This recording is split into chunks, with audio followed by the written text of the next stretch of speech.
Olá, boa noite a todos. Sejam todos muito bem-vindos. Uma alegria estarmos juntos nessa noite de terça-feira. Hoje é 14 de novembro de 2023. Eu sou Leila Rocha de Oliveira, do Centro de Estudos Espíritas Allan Kardec. E nós, com muita alegria, vamos cumprimentando todos aqueles que fazem parte desse encontro espiritual. Os amigos encarnados, os amigos desencarnados, os benfeitores espirituais da nossa casa espírita.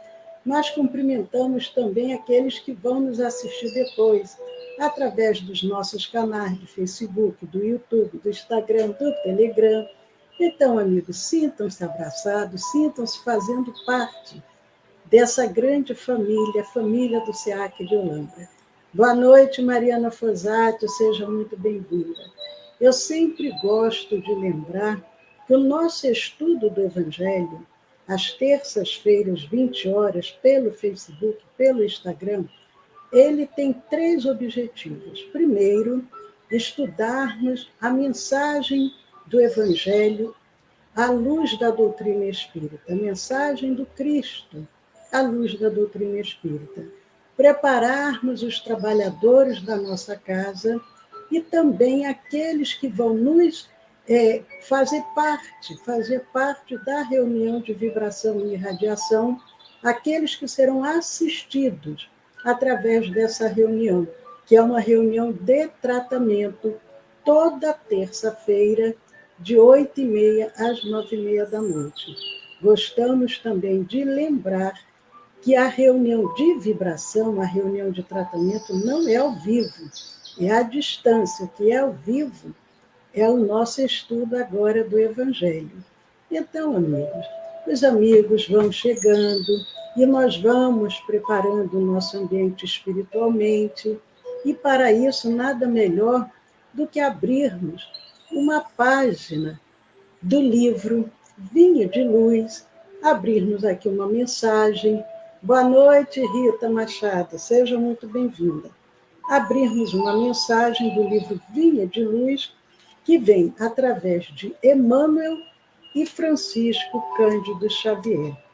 Hoje, talvez o som esteja um pouquinho parecendo que está chovendo, que está tão quente que mesmo com o ar ligado, mas nós resolvemos ligar também o ventilador para ver se dá mais conta desse calor. E aproveitamos para lembrar, se cuidem, se hidratem bem, porque pelo menos aqui em Olambra está muito quente. Então, a mensagem 48 do livro Vinha de Luz, assim para que possam todos ver, Vinha de Luz. Cooperemos fielmente.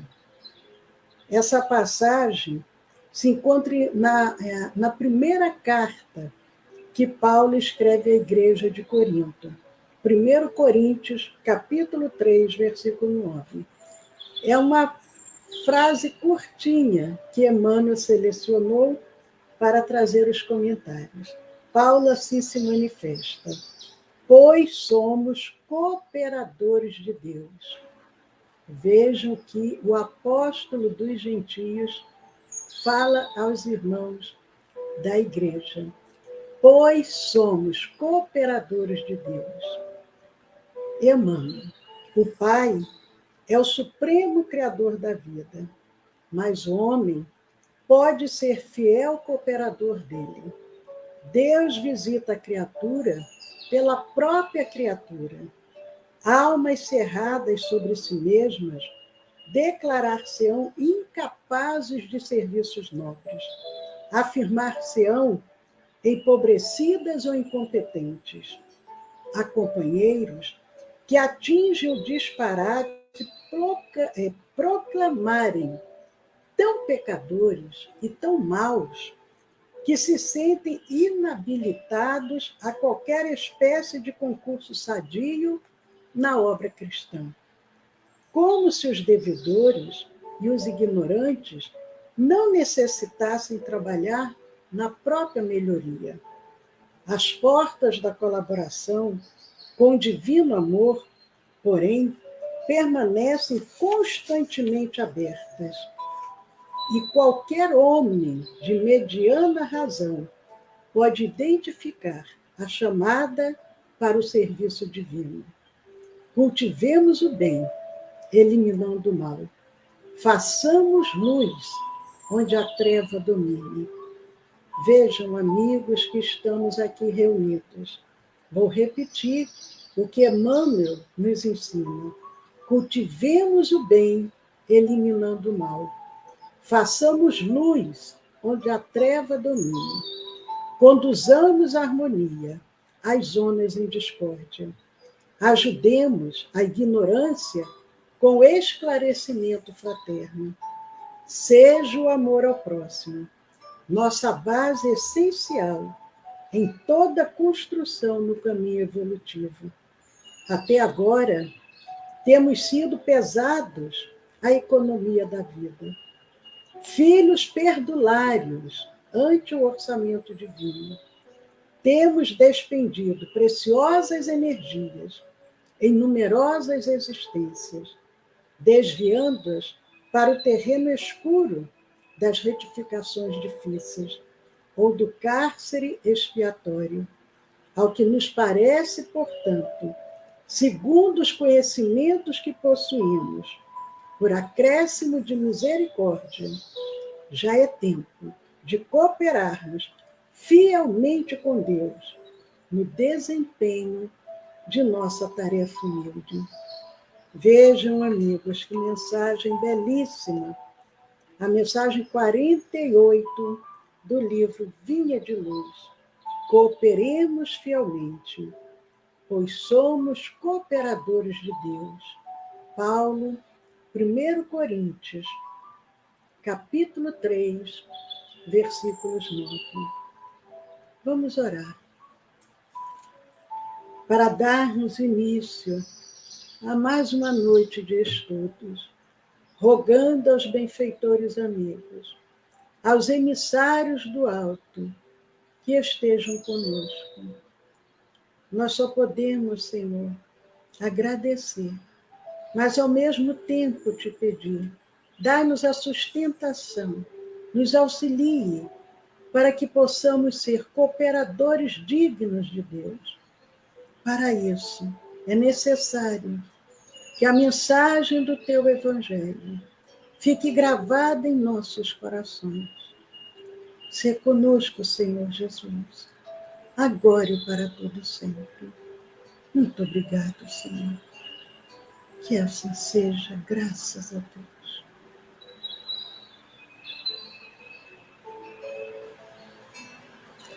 Queridos amigos, boa noite, Inês Luchese, sejam muito bem-vindos, Arnaldo Reis, Eudócia Reis, esses amigos que estão sempre aqui conosco. Nós vamos iniciando mais uma noite de estudo do Evangelho, lembrando aqueles que ainda não ouviram o que nós falamos, que talvez fique parecendo que tem um barulhinho de chuva, mas é porque ligamos o ventilador, que está muito calor, o ar-condicionado não está dando conta. Então, nós talvez fiquemos com o som um pouquinho chiado. Mas vamos iniciando, então, dando continuidade ao nosso estudo do Evangelho segundo o Espiritismo, o capítulo 14, honrai a vosso pai e a vossa mãe. Nós já estamos nesse capítulo 14, alguns encontros, algumas semanas. E aqueles que, porventura, não tiveram oportunidade de nos acompanhar todas as semanas, entrem lá no nosso canal do YouTube, no Centro de Estudos Espíritas Allan Kardec, lá na playlist Estudo do Evangelho, procurem lá o capítulo 14 e vamos maratonar para que a gente possa ficar em dia com o nosso estudo. Então, hoje nós vamos ver no capítulo 14, o item 8. O item 8 tem o subtítulo A Parentela Corporal e a Parentela espiritual. Parentela corporal, parentela espiritual. Allan Kardec, ele explica, porque na semana passada foi aquela passagem que Jesus pergunta: quem são meus irmãos e quem é minha mãe? Então, Kardec procurou agora trazer esse subtema, a parentela corporal e a parentela espiritual. E no item 8 ele vai explicando. Os laços do sangue não criam forçosamente os liames entre os espíritos. O corpo procede do corpo, mas o espírito não procede do espírito, porquanto o espírito já existia antes da formação do corpo. É interessante essa colocação de Allan Kardec, porque nós, materialmente, fisicamente, o nosso corpo, ele faz parte, né, uma parte do nosso pai e da nossa mãe. Então, o corpo procede desse corpo. Temos, né, uma 50% de cada um. Agora, o espírito, espírito, não. Porque o espírito ele não procede do espírito do meu pai, do espírito da minha mãe. O espírito, espírito, você espírito, já existia antes da formação do corpo. É o que Kardec está nos relembrando, nos esclarecendo, porque às vezes a gente tem um pouco de dúvida com relação a isso. E ele diz que não é o pai quem cria o espírito de seu filho. Ele mais não faz do que lhe fornecer o invólucro corpóreo, como acabamos de dizer. Eu procedo 50% do meu pai, 50% da minha mãe. Eu, corpo físico, matéria. Agora, o espírito não. Prossegue Kardec. Então, não é o pai que criou o espírito do filho, cumprindo-lhe, no entanto, auxiliar o desenvolvimento intelectual e moral do filho, para fazê-lo progredir. Allan Kardec pergunta aos benfeitores com relação qual a maior missão que os pais têm aqui na Terra. E eles dizem que justamente é esse cuidado com aquele espírito que foi colocado sob a sua responsabilidade. Nós podemos profissionalmente termos cargos elevadíssimos, mas como pais e mãe, a maior missão é cuidarmos daquele espírito. Ele coloca aqui, auxiliar no desenvolvimento intelectual e moral do filho, para fazê-lo progredir. Porque aquele espírito que reencarna naquele meio familiar, tanto os pais têm um compromisso, quanto toda a família, porque não existe um acaso. Se ele ali reencarnou, é porque havia um objetivo, havia um compromisso daquela família com aquele espírito. Continua o nosso codificador. Os que encarnam numa família, sobretudo como parentes próximos, são a mais das vezes espíritos simpáticos, ligados por anteriores relações, que se expressam por uma afeição recíproca na vida terrena. Ainda bem, Kardec diz que muitas das vezes aquele espírito vai reencarnar no meio onde ele tem um sentimento de fraternidade, de simpatia. Então, eu já fui naquele meio familiar uma irmã, agora eu posso voltar como mãe, eu posso voltar numa posição que eu faça parte daquela família.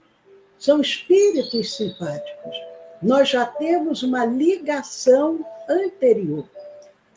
Então, em função dessa ligação anterior, eu procuro voltar naquele meio onde eu já estou habituada.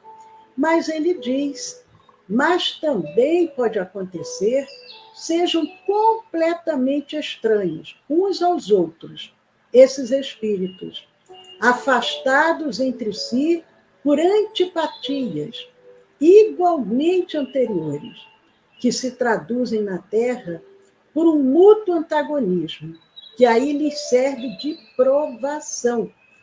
Inclusive, às vezes, aquele antagonismo é tão intenso que, para tentar minimizar essa antipatia, às vezes voltam aquelas duas crianças siamesas para poderem se reajustar. É possível que isso aconteça. Então, o espírito ele pode renascer naquele meio onde ele já conviveu e que tinha um ambiente de simpatia, de fraternidade, de amor, mas ele também pode vir naquele ambiente aonde tem desafetos, tanto de uma parte quanto da outra, porque nem sempre nós é que somos os bonzinhos, às vezes nós é que somos os mauzinhos, e vamos reencarnar naquela família, a família previamente, os pais previamente, no mundo espiritual concordaram em receber esse espírito, e nós podemos reencarnar nessa família.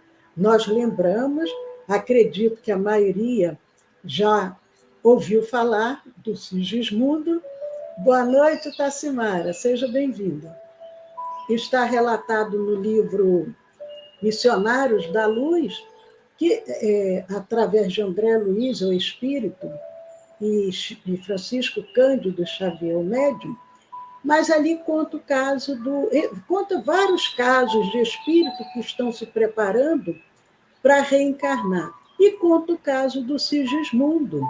O Sigismundo, o que ia recebê-lo como pai, na reencarnação anterior, eles haviam sido inimigos. Tanto que, para que esse processo tivesse um bom êxito, os espíritos fazem o maior empenho, porque vibratoriamente eles não estavam bem, e corriam o risco da futura mãe engravidar, mas pelaquela vibração antagônica, acabar sofrendo um aborto. Então, é um trabalho intenso que os benfeitores realizam. E é isso que Kardec coloca. Tanto nós podemos vir no meio, aonde a gente se sinta bem, mas também podemos vir no meio mutuamente antagônico.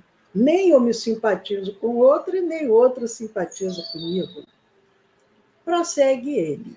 Não são os da consanguinidade os verdadeiros laços de família, e sim os da simpatia e da comunhão de ideias, os quais prendem os espíritos antes, durante e depois de suas encarnações.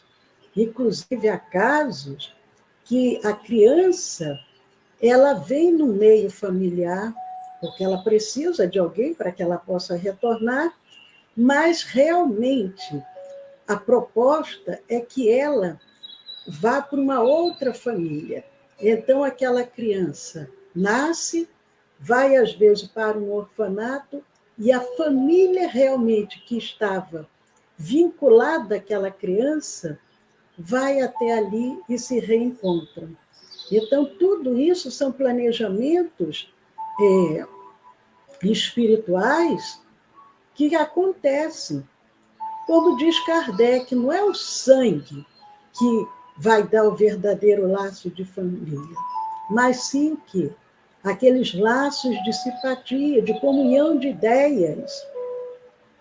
Segue-se, prossegue ele, que dois seres nascidos de pais diferentes podem ser mais irmãos pelo espírito do que se o fossem pelo sangue.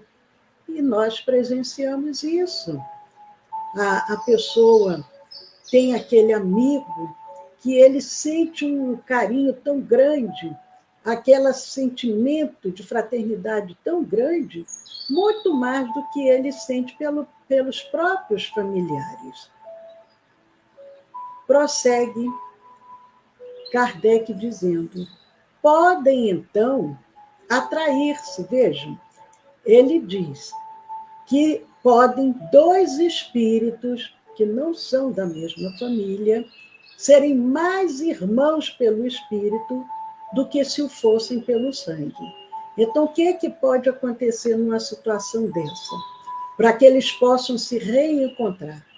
Podem, então, atrair-se vibratoriamente, eles vão localizar como uma anteninha ali para localizar aonde está aquele outro.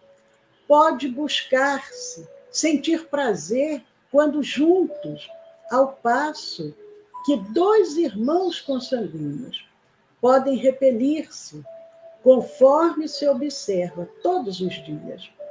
Problema moral que só o Espiritismo podia resolver pela pluralidade das existências. Nós vemos isso mesmo na atualidade, mas antigamente, séculos passados, muitos irmãos tiravam a vida do outro com o objetivo de tomarem posse do seu lugar. Então, não existia ali um vínculo espiritual.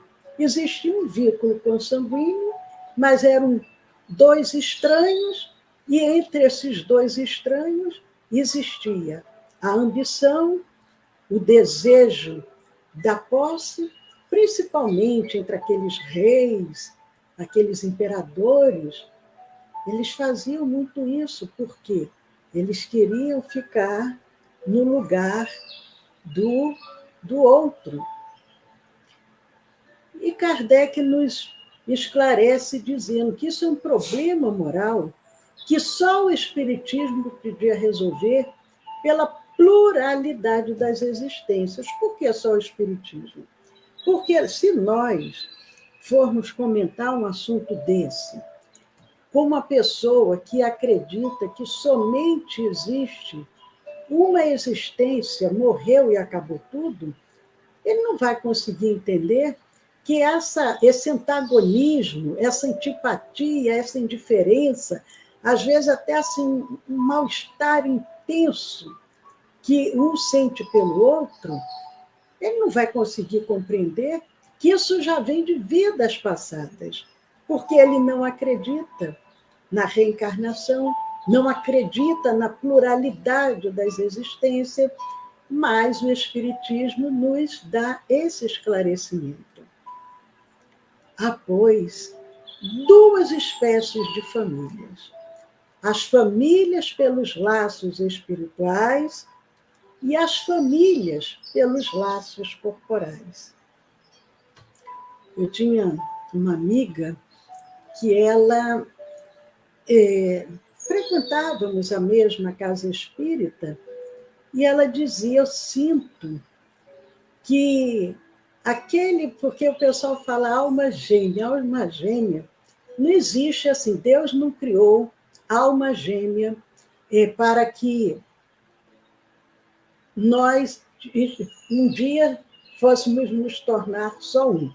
Alma gêmea no sentido daquela afinidade tão grande, daquele amor tão grande, que são espíritos que se realizam um junto ao outro.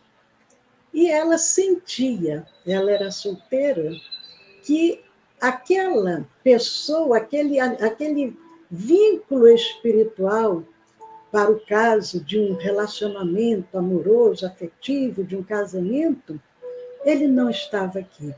Ela estava aqui, mas ele estava no mundo espiritual. Então, provavelmente, quando ela retornasse, eles se reencontrariam. Então, não adiantava ela procurar aqui, porque ele não estava por aqui. Vejam como que são, às vezes, esses entrelaçamentos que acontecem nas nossas vidas. Então, duas duas espécies de família: os laços espirituais e os laços corporais. Duráveis, as primeiras, os laços espirituais, são duráveis, se fortalecem pela purificação e se perpetuam no mundo dos espíritos, através das várias migrações da alma. À medida que nós vamos trabalhando os nossos sentimentos, nós vamos mudando desse laço corporal para esse laço espiritual.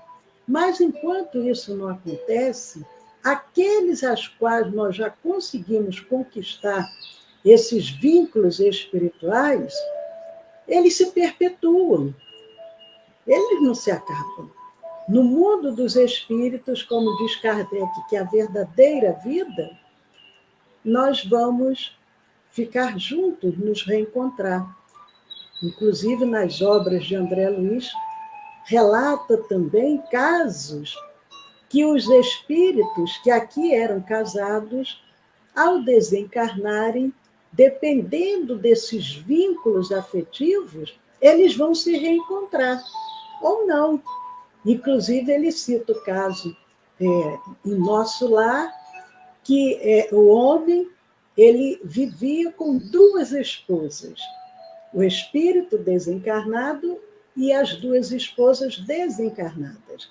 Só que o verdadeiro vínculo que ele tinha era com a primeira esposa, que morreu. Quando ela morreu, ele tinha filhos pequenos, acabou casando com outra.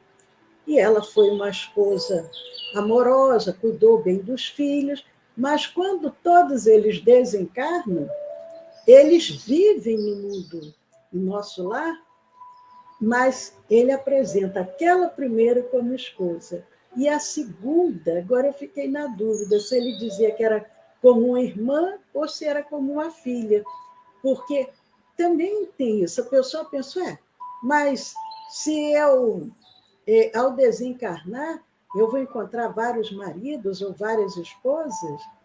Vai depender do vínculo realmente espiritual que nós temos. E, dependendo da situação, a gente pode se reencontrar e ter essa convivência no mundo espiritual, amorosa, respeitosa, mas não com todos, como foi o caso desse homem com essas duas esposas.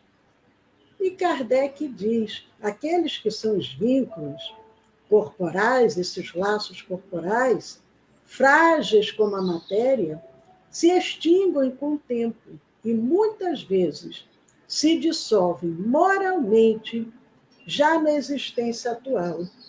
E realmente, eu já vi casos de irmãos que não se falam, pararam de se falar há 20, 30, 40 anos, então, na atual encarnação já se dissolveu esse vínculo. Foi o que Jesus quis tornar compreensível, dizendo de seus discípulos: aqui estão minha mãe e meus irmãos, isto é, minha família pelos laços do Espírito, pois todo aquele que faz a vontade de meu Pai, que está nos céus, é meu irmão, minha irmã e minha mãe. Vejam a explicação do nosso codificador, como fica clara. Então, não há nada de achar que absurdo, porque Jesus falou isso. Como que pode ele, que é um espírito que diz que é de amor, e fazer uma grosseria dessa? Não, não tem nada disso. A hostilidade que lhe moviam seus irmãos se acha claramente expressa em a narração de Marcos, do evangelista, que diz terem eles o propósito de se apoderarem do mestre, sob o pretexto de que este perdera o espírito. Que ele enlouqueceram, então os irmãos foram atrás, achando que ele estava louco, e perderam o espírito. informado da chegada deles, conhecendo os sentimentos que nutriam a seu respeito. Era natural que Jesus dissesse, referindo-se a seus discípulos, do ponto de vista espiritual: eis aqui meus verdadeiros irmãos. Porque os discípulos tinham uma afinidade muito maior com ele do que os próprios irmãos, que eram ligados pelos laços consanguíneos. Embora na companhia daqueles estivesse sua mãe, ele generaliza o ensino, que de maneira alguma implica haja pretendido declarar que sua mãe, segundo o corpo, nada lhe era como espírito, que só a indiferença lhe merecia. Provou suficientemente o contrário em várias outras circunstâncias. É lógico. É por isso que nós gostamos sempre de frisar o cuidado que devemos ter ao lermos a mensagem do Evangelho. Se formos ler de uma forma literal, nós vamos ficar com uma opinião equivocada, uma interpretação equivocada. Então, amigos, Kardec nos traz a mensagem do capítulo 14, honrai a vosso pai e a vossa mãe, item 8, a parentela corporal e a parentela espiritual. Nada é por acaso.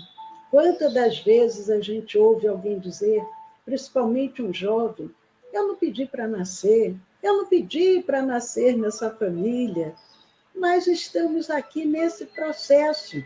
Podemos sim, como diz Kardec, às vezes nascermos numa família onde nós temos já esse vínculo espiritual. Então, é um laço maior, mas nós podemos nascer, e muitas das vezes, ainda pela nossa necessidade de burilar os nossos sentimentos, num ambiente que não é aquele o qual nós gostaríamos, mas é aquele que precisamos estar. Então, é necessário que nós tenhamos essa compreensão, porque à medida que nós formos trabalhando esses sentimentos, nós vamos nos tornando, ao invés de vinculados corporalmente, nós vamos nos vincular espiritualmente, porque o propósito é esse. É difícil, podemos levar, às vezes, 10 reencarnações, voltando sempre no mesmo ambiente, até aquele momento que a gente consiga dizer, não, agora eu já consigo amar esse meu familiar. E aí eu já posso reencarnar em outro lugar. Ou nada é determinante. Podemos, numa determinada oportunidade, estarmos numa família, em outra estarmos em outra, voltarmos para aquela de novo, porque não sabemos o planejamento divino. Mas o mais importante disso tudo é sabermos que, se aprendermos a perdoar, a burilarmos os nossos pensamentos e sentimentos, nós vamos conseguir reunir essa família corporal numa família espiritual. Então, nós vamos encerrando aqui o nosso encontro. Faltam apenas 1 minutinho para as 20h30, que é a nossa reunião de vibração e irradiação. Aqueles que estão em tratamento, os trabalhadores da nossa casa, mantenham-se em sintonia e nós vamos passar o número do WhatsApp do nosso Centro Espírita para quem desejar encaminhar alguma mensagem. Boa noite, Flávia Soares, seja muito bem-vinda. Anne Eliane, nossa querida Tassimara, Inês Luchese, Arnaldo Reis. Então, anotem aí o número do nosso WhatsApp, o DDD é o 19 e o celular é o 99 456 4473. Até domingo, com a paz de Jesus no coração de todos nós. Que assim seja, Senhor. Graças a Deus.